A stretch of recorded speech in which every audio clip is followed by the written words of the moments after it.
public health people in every major city are concerned about this and are watching it very, very closely. Over the last week, the world watched as millions of protesters gathered together throughout the country, including right here in Philadelphia, where thousands united at the Art Museum Saturday.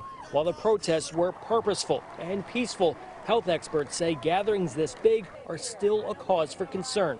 People made a judgment that this was an important event to participate in.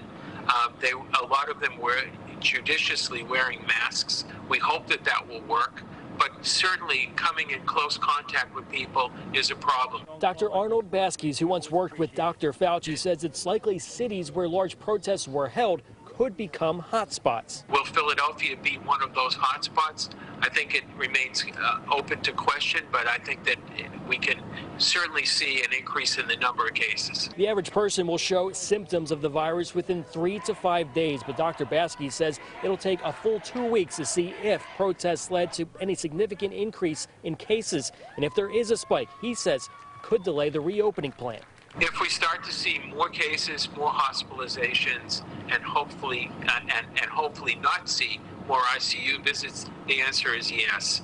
We will not be able to get into the green phase of this reopening. Today, the Philadelphia Department of Health gave this advice to those who did participate in those large group protests. They recommend to monitor for symptoms like fever, cough, or shortness of breath for 14 days. Wear a mask and stay 6 feet apart and try to stay away from other people for 14 days and get tested for COVID-19 7 days after having been in a crowd. If we don't see a spike, then I don't think that means that we should rush anyway. I really do think that we're going to see a spike, but I mean, you can't really force people to do it. Joanne says she did participate in a few of those protests and felt safe doing so, taking all the precautions she could. I tried to keep a distance if I was at the crowd. I had a mask on, so I mean, I was cognizant of what was going on, the people around me.